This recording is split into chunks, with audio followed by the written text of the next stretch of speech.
আসসালামু আলাইকুম রহমতুল্লাহি ওবরকাতুহু। সম্মানিত দর্শক, আজকের যে ভিডিওটি, এটি যারা ইতিহাস পছন্দ করেন তাদের জন্য। কি করে বাংলাদেশে মির্জাফর পয়দা হয়, কি করে এই দেশের মধ্যে বেঈমান মুনাফিক তৈরি হয় যারা এদেশের মা বোনকে কখনো পাকিস্তানিদের হাতে তুলে দেয়, কখনো এদেশের শিশুদেরকে তারা বন্দি করে হাত পা কেটে সেই পৃথিবীর যে দাস ব্যবসায়ীগুলো রয়েছে, সেটা ওলন্দাজ, পর্তুগিজ, ইংরেজ,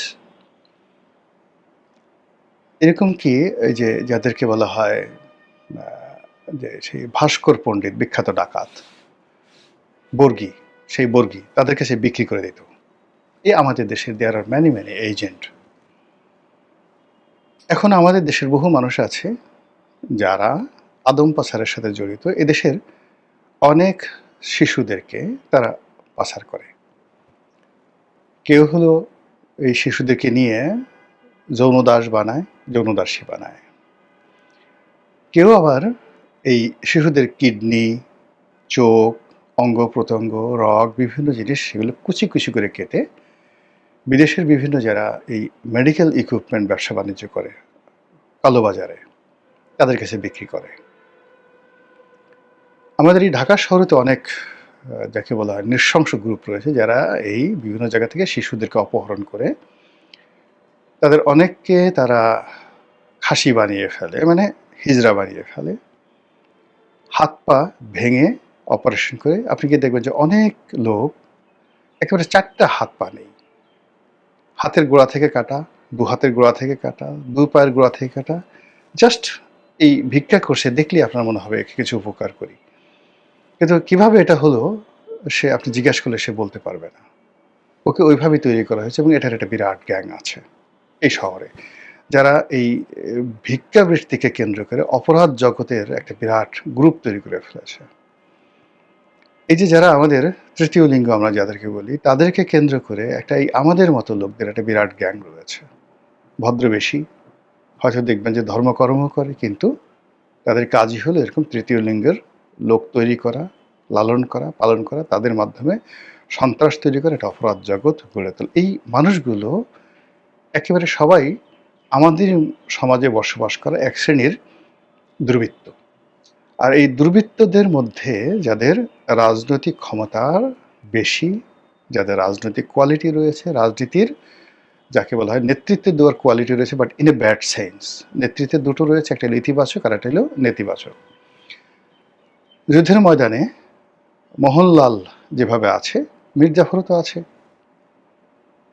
মীর মদন যেভাবে আছে, শিমফ্রে যেভাবে আছে, ওইভাবে বেঈমান মুনাফেক আর অনেক জেনারেল আপনার হাতে থাকবে। মীর মদন, মীর কাসিম, এরাও কিন্তু অনেক বড় বেঈমান ছিলেন মুক্তিযুদ্ধের, এই মানে পলাশির যুদ্ধের ইতিহাসে মীর কাসিম।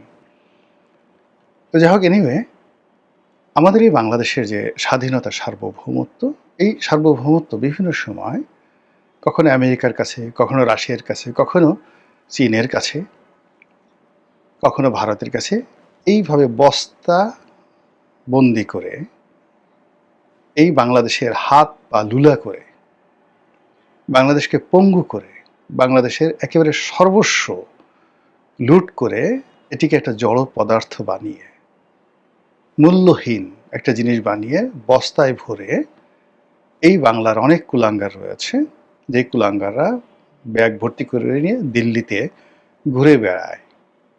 এখনো, আগেও, হাজার বছরের ইতিহাসে ঘুরে বেড়ায়, কিনো কেনো কেনো। অনেকে এই যে নব্য শক্তি, এখানে দিল্লি আমাদের কাছে পুরনো শক্তি 1000 বছরের, তারপরে শক্তি হিসেবে ধরুন আসলো লন্ডন, মানে ইংল্যান্ড। সেখানেও এরকম আমাদের দালাল ফড়িয়ার অভাব হয়নি। এরপর আমরা বিক্রি করেছি জাপানের কাছে দ্বিতীয় বিশ্বযুদ্ধের সময়, আমাদের এই বাংলা। ভারতের কাছে বিক্রি করেছি, পাকিস্তানের কাছে বিক্রি করেছি, জাপানের কাছে বিক্রি করেছি, এমনকি একটা সময় মায়ানমারের কাছে আমাদের এই দেশ বিক্রি করার জন্য দালালরা এভাবে ঘুরেছে, বেঈমানরা, মুনাফিকরা ঘুরেছে। এই কাহিনীগুলো ধারাবাহিকভাবে বলবো এবং এতে করে আপনি বুঝতে পারবেন যে আমাদের দেশ নিয়ে আসলে এখন কি হচ্ছে। আপনি যদি আজ থেকে ১,০০০ বছর আগে ধরেন, অর্থাৎ ২০২৬ সন আর ১,০২৬ সন কেমন ছিল আমাদের এই দেশটা? আজকের যে গুজরাট, এই যে নরেন্দ্র মোদীর বাড়ি, এখানে একটা বিশাল সাম্রাজ্য গঠিত হয়েছিল দক্ষিণ ভারতে, চৌল সাম্রাজ্য। চৌল সম্রাট রাজেন্দ্র, তিনি সেই দক্ষিণ ভারত থেকে ছুটে এসেছিলেন আমাদের এই এলাকা দখল করার জন্য।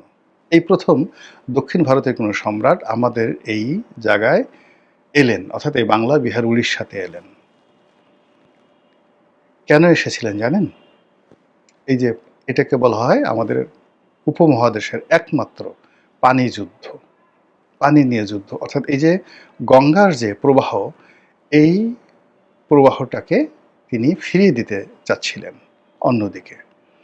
তো এটাকে যদি গঙ্গার এই প্রবাহটাকে তাকে ফিরিয়ে দিতে হয়, তাহলে এই জায়গাতে রাজনৈতিক শক্তি অর্জন করা দরকার। এজন্য সেই ১,০২৪ এবং ১,০২৫ সনে তিনি এই মাঝামাঝি সময়ের মধ্যে বাংলা, বিহার, উড়িষ্যার এই অঞ্চল অধিকার করেছিলেন চোল সম্রাট রাজেন্দ্র। তো তার আগের ইতিহাস কি? তার আগের ইতিহাস শশাঙ্ক, তার আগের ইতিহাস পাল বংশ, এবং পাল বংশের পতনের পর সেন বংশ। এরপরে বিভিন্ন সময় আমাদের দেশে ইখতিয়ার উদ্দিন মোহাম্মদ বিন বখতিয়ার খলজির পর আমাদের এখানে যে রাজত্বগুলো চলেছে, সুলতানি আমল চলেছে, আমরা পুরো সময়টাই দিল্লির অধীনস্থ ছিলাম। আর তার আগে এখানে সামন্ত রাজারা কাজ করতেন। কিন্তু অবাক করা ব্যাপার হলো যে আজ আমরা যে বাঙালি জাতীয়তা বলি বা বাঙালি জাতীয়তাবাদ বলি বা বাংলাদেশের জাতীয়তাবাদ বলি, এটা কিন্তু গঠিত হয়নি। মানে এটা কোনো জাতিসত্তা আমাদের হাজার বছরের ইতিহাসে গঠিত হয়নি। এখানে একটা গাঙ্গেয় বদ্বীপ, সেই বদ্বীপে যারা এসেছেন তারা সবাই বিভিন্ন এলাকা থেকে উদ্বাস্ত, টিকতে পারেননি। এখানে এসছেন, বন জঙ্গলে বসবাস করেছেন এবং তাদের রক্তের মধ্যে হীনমন্যতা, অসভ্যতা, চুরি, ডাকাতি, রাহাজানি এই জিনিসগুলো ছিল। যেভাবে আসছে এখানে, মানে আমাদের এই যে জনগোষ্ঠী, সেখানে আপনাকে দ্রাবিড় সংস্কৃতিতে যেতে হবে। এটাকে আপনাকে বুঝতে হলে দ্রাবিড় সংস্কৃতিতে যেতে হবে। তো সেখান থেকে আসলো, ফলে আমরা কোনো জাতি গঠন করতে পারিনি, এমনকি কোনো গোত্র গঠন করতে পারিনি। ভারতের, পাকিস্তানের বিভিন্ন এলাকাতে বড় বড় বিখ্যাত গোত্র আছে, কিন্তু আমরা কোনো জাতীয় গঠন করতে পারিনি, কোনো গোত্র গঠন করতে পারিনি, ফলে কোনো জাতীয়তাবাদও তৈরি হয়নি। এমনকি ভাষা, আমরা কোনো ভাষাও গঠন করতে পারিনি। আমাদের যে ভাষা, এই বাংলা ভাষা, এটা ধীরে ধীরে ধীরে ধীরে গড়ে উঠেছে। এটা আরাকান রাজসভাতে কবি আলাওলের জমানাতে সপ্তদশ শতাব্দীতে। এর আগ পর্যন্ত কোনো বাংলাই ছিল না। এই সংস্কৃতিতে কিছু শব্দ বিভিন্নভাবে, এই যে আমরা বাংলা যে কথা বলি, বাংলাকে নিয়ে আমাদের যে জাতীয়তাবাদ, এটা ১৯৫২ সনে তৈরি হয়েছে ভাষা আন্দোলনের মাধ্যমে। এর আগে বাংলা কেন্দ্রিক যা কিছু আছে কোনো জাতীয়তাবাদ তৈরি হয়নি। তো বুঝতে পারছেন আমাদের ভিত্তিটা, মৌল ভিত্তিটা কত দুর্বল। এই যে এখন বাংলাদেশি জাতীয়তাবাদ বলা হয়, বাংলা জাতীয়তাবাদ বলা হয়, ইট ওয়াজ নেভার হ্যাপেন্ড বিফোর 1971। মানে ৭১ সনের আগে এই জাতীয়তাবাদই ছিল না। যখন মুক্তিযুদ্ধ হয়ে গেল, তখন যারা আমাদের জ্ঞানীগুণী, তখন তারা বললেন যে আমাদের একটা জাতীয়তাবাদ দরকার। ভূখণ্ড তো পেলাম, সেই জাতীয়তাবাদটা কি হবে? বাংলা হবে, বাঙালি জাতীয়তাবাদ হবে। আবার যখন জিয়াউর রহমান সাহেব এলেন, তিনি বললেন যে না, বাংলা জাতীয়তাবাদ তো হলে সেটা সেই বাংলা, বিহার, উড়িষ্যা হয়ে যায়, আসামের বাংলা হয়ে যায়, ত্রিপুরার বাংলা হয়ে যায়, তারপরে পশ্চিমবঙ্গের বাংলা হয়, যেটা নিয়ে একটা ঝামেলা হবে। ফলে বাংলাদেশে জাতীয়তাবাদ দুটোরই কিন্তু যুক্তি আছে। কিন্তু এটা কিন্তু খুব তড়িঘড়ি করে করা হয়েছিল বিফোর 1971। আমাদের এই জাতীয়তাবোধই জাগ্রত হয়নি।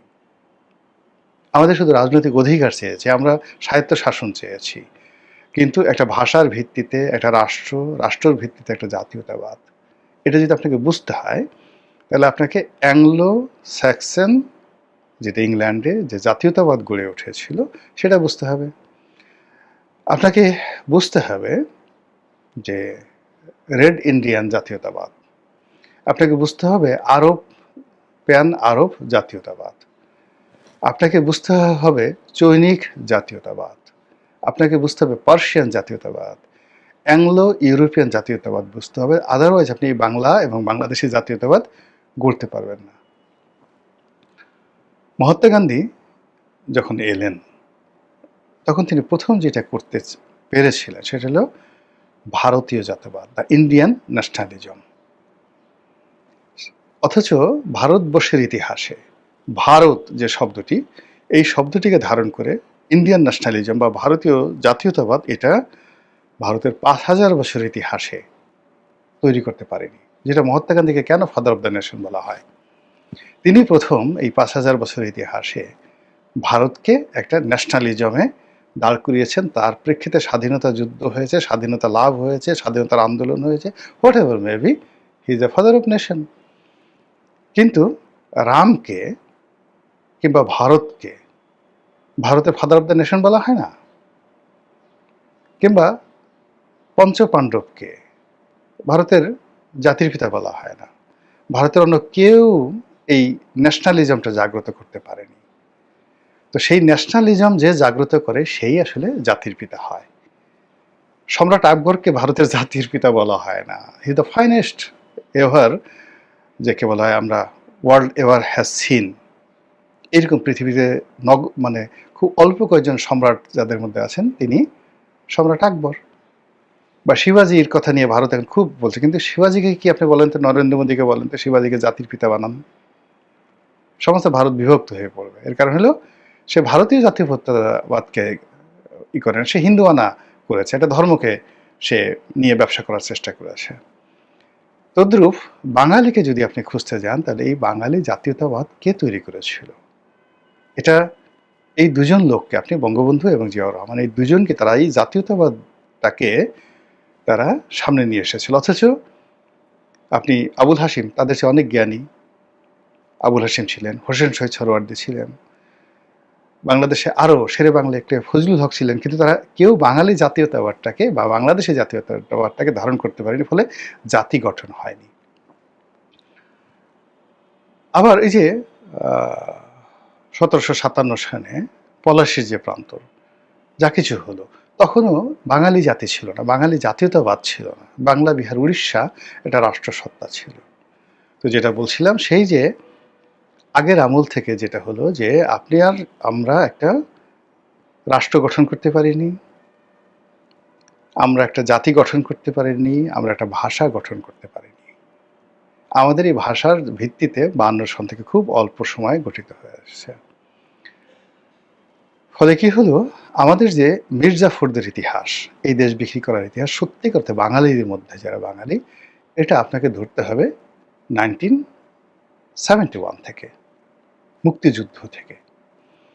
এই মুক্তিযুদ্ধের আগের যত মির্জাফর, যত রাজা বাদশাহ, সব বিদেশি, যত নাগরিক সব বিদেশি। এই ভূখণ্ডে সান অফ দ্য সয়েল আপনি কোথাও খুঁজে পাবেন না, এখানে খুঁজে পাবেন না। এই সান অফ দ্য সয়েল আসছে গুজরাট থেকে, সান অফ দ্য সয়েল আসছে আফগানিস্তান থেকে, আসছে মুর্শিদাবাদ থেকে, আসছে আপনার সেই ইসলামাবাদ থেকে, আসছে তুরস্ক থেকে। পৃথিবীর এমন কোনো জায়গা নেই এই শঙ্কর জাতির বীর্য আসেনি, এমন কোনো জায়গা নেই। এমন কোনো মানে যাকে বলে জরায়ু নেই পৃথিবীর, যে জরায়ু থেকে বাঙালির উদ্ভব হয়নি। পৃথিবীর সব নারীরা এখানে এসেছে, পৃথিবীর সব পুরুষ এখানে বীর্য দিয়েছে। তো এরকম একটা জাতিগোষ্ঠী। এই জাতিগোষ্ঠী যখন একটা ফরমেশনের রাষ্ট্রে আসলো, প্রথম রাষ্ট্র বঙ্গবন্ধুর নেতৃত্বে হলো, এই জন্য he is the father of the nation. তিনি একটা জাতীয়তাবাদের স্রষ্টা, তিনি একটা জাতির স্রষ্টা, তিনি একটা রাষ্ট্রের স্রষ্টা। ৩ টা জিনিস কিন্তু একজনের ভাগ্যে ঘটে না। মানে আপনি একটা রাষ্ট্র তিনি উদ্যোগ নিলেন। তারই নেতৃত্বে একটা রাষ্ট্র হলো, তার নেতৃত্বে একটা জাতীয়তাবাদ হলো।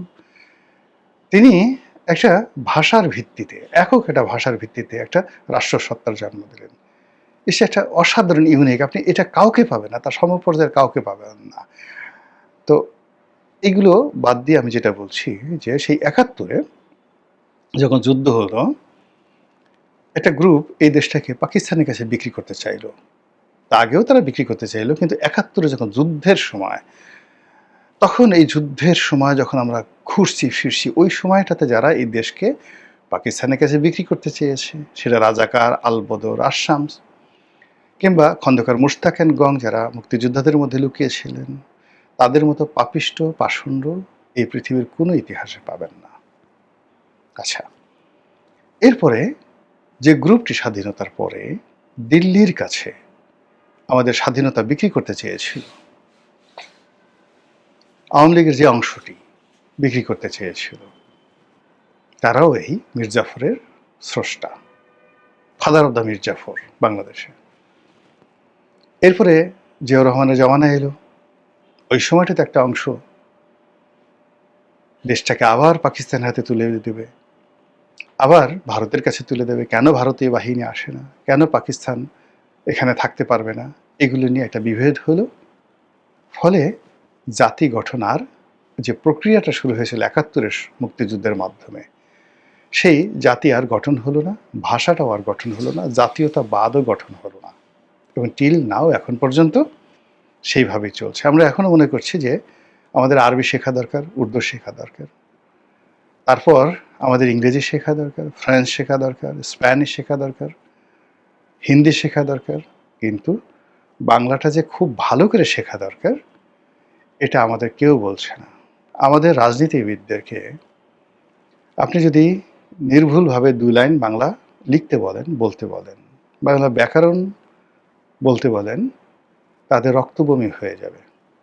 তাদের পেটের মধ্যে যদি সে ১ মাসের কোষ্ঠকাঠিন্য থাকে, তাদেরকে যদি বলা হয় যে আপনি এই তৎসম এবং তদ্ভব এই শব্দগুলো ২০ থেকে ২৫টি শব্দ লিখতে হবে এবং ১০ থেকে ১২টি বাক্য তৈরি করতে হবে, ভয়ে এবং আতঙ্কে আদারওয়াইজ আপনি ক্ষমতায় থাকতে পারবেন না, রাজনীতি করতে পারবেন না, আপনাকে গিলোটিনে মেরে ফেলা হবে এবং এটি লাইভ প্রচার করা হবে যে আপনি বাংলাদেশে রাজনীতি করেন, আপনি বাংলা ভাষা জানেন না। আপনি গিয়ে দেখবেন ভয়ে এবং আতঙ্কে তাদের পেটের মধ্যে ১ মাসের যে কোষ্ঠ জমা হয়ে আছে, সে ১ মাসের কোষ্ঠ মুহূর্তের মধ্যে সেটা ডায়রিয়া হয়ে যাবে।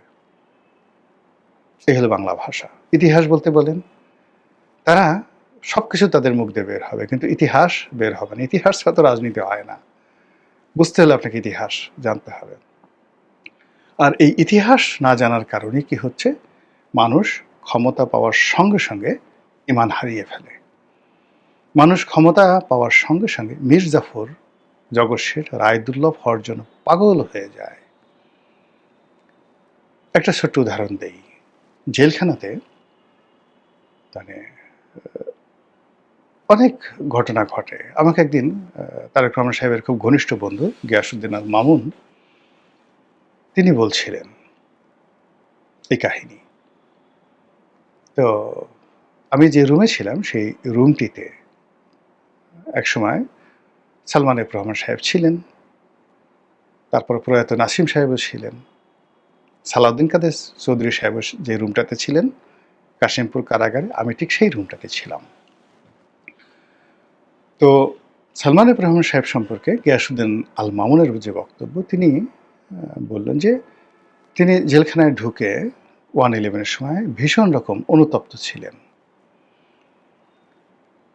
এবং তিনি সারাক্ষণ কান্নাকাটি করতেন, নামাজ পড়তেন আর তওবা করতেন এবং বলতেন যে তিনি যদি বের হতে পারেন আর বের হয়ে তিনি আর এই কাজ করবেন না। কিন্তু যখন তিনি বের হলেন, আওয়ামী লীগ ক্ষমতায় এলো, তার অতীতের সমস্ত রেকর্ড ব্রেক করে তিনি অপকর্ম শুরু করলেন। আল্লাহ যে তাকে নিয়ামত দিয়েছে সেই নিয়ামতটা অস্বীকার করলেন। তো এই যে দেখেন, মানুষ যখন ক্ষমতা পায় তখনই সে জগৎ শেঠ হতে চায়। খুব দ্রুত সে টাকা উপার্জন করতে চায় ক্ষমতাকে ব্যবহার করে। আর এখান থেকে তার মির্জাফরি শুরু হয়। শেখ হাসিনার যে পতন, সেই পতনের মধ্যে দেখেন একটা গ্রুপ তাকে দিল্লির দিকে নিয়ে যেত। আর একটা গ্রুপ তাকে আমেরিকার দিকে আর পাকিস্তানের দিকে নিয়ে যেত। এই সালমান এফ রহমান গ্রুপ, তারা এই আমেরিকা এবং পাকিস্তানের এই গ্রুপের মধ্যে ছিল। সরকারের যে সমস্ত গুরুত্বপূর্ণ যে কাজকর্মগুলো রয়েছে, সেই কাজকর্মগুলো মুহূর্তের মধ্যে শেখ হাসিনার এই মুহূর্তের যে গোপনীয় কথাবার্তা, এই যারা মার্কিন ডিপ স্টেটের এজেন্ট সরকারের মধ্যে ছিল, তারা ইসলামাবাদে পৌঁছে দিত, আইএসআইকে পৌঁছে দিত এবং আমেরিকাকে পৌঁছে দিত। এমনকি এই যে হেলিকপ্টারের শেষ মুহূর্তের ঘটনাও কিন্তু তারা জানত। সবচেয়ে মূল ব্যাপারটা হলো যে আপনি দেখেন শেখ রেহানার আর সালমান এফ রহমানের একটা ঘটনা। যদি পাকিস্তানি শেষ মুহূর্তে অর্থাৎ ৬ ঘন্টা আগে তারা যদি শেখ হাসিনাকে পিক আপ না করত, এই যে তাকে যেখান থেকে নেওয়া হবে, এই ঘটনাটা মার্কিন ডিপ স্টেটের যারা লোকজন শেখ হাসিনার মধ্যে ছিল, যারা গণভবনের নিরাপত্তা দায়িত্বে ছিল, যারা শেখ হাসিনার আশেপাশে ছিল, তাদেরকে ভারতীয় জানতে দেয়নি। যদি জানতে পারত তাহলে ওখানে শেখ হাসিনা শেখ রেহানাকে পাড়িয়ে মারত এবং তার লাশ গণভবনের সামনে ঝুলিয়ে রাখা হতো। মার্কিন ডিপ স্টেটের এই মির্জাফররা শেখ হাসিনার কাছাকাছি ছিল। ডাক্তার ইনুস বা অন্য যারা আছে তাদেরকে দোষ দিয়ে লাভ নেই, শেখ হাসিনার আশেপাশে ছিল। এবং সেটার প্রমাণ হলো যখন শেখ হাসিনা চলে গেছে, উড়ে গেছে, এই ডিপ স্টেটের এজেন্টদের অনেক কথা, অনেক বক্তব্য এখন ফাঁস হয়ে গেছে। দে ওয়ার সারপ্রাইজ, কিভাবে গেল? দে ওয়ার সারপ্রাইজ যে তাই নাকি ওখান থেকে হেলিকপ্টারে যাওয়া হবে, মানে দে ওয়ার সারপ্রাইজ। কারা কারা সারপ্রাইজ হয়েছে, কারা কারা এই ঘটনা জানছে, আপনি একটু জানলেই বুঝতে পারবেন। ওই দেশটিকে শেষ মুহূর্তে আগস্ট মাসের 5 তারিখে আমেরিকার কাছে বিক্রি করার জন্য কারা কারা ডালা হাতে ঘুরেছিল, কারা কারা সেই কাজগুলো করেছিল, এরাই মানে পলাশির যে প্রান্তরের যে মির্জাফর, সেই মির্জাফরের বংশধর, সেই মির্জাফরের কপি। এবং আগামীতে এই যে এখন যারা রাষ্ট্র ক্ষমতা পরিচালনা করছেন, এই রাষ্ট্র ক্ষমতার আগে ইউনূসের যে পতন হয়েছে, এই ইউনূসের পতন হয়েছে তার দলের মধ্যে থাকা মির্জাফর, তার কাছে কাছে থাকা কিচেন ক্যাবিনেটে থাকা মির্জাফর।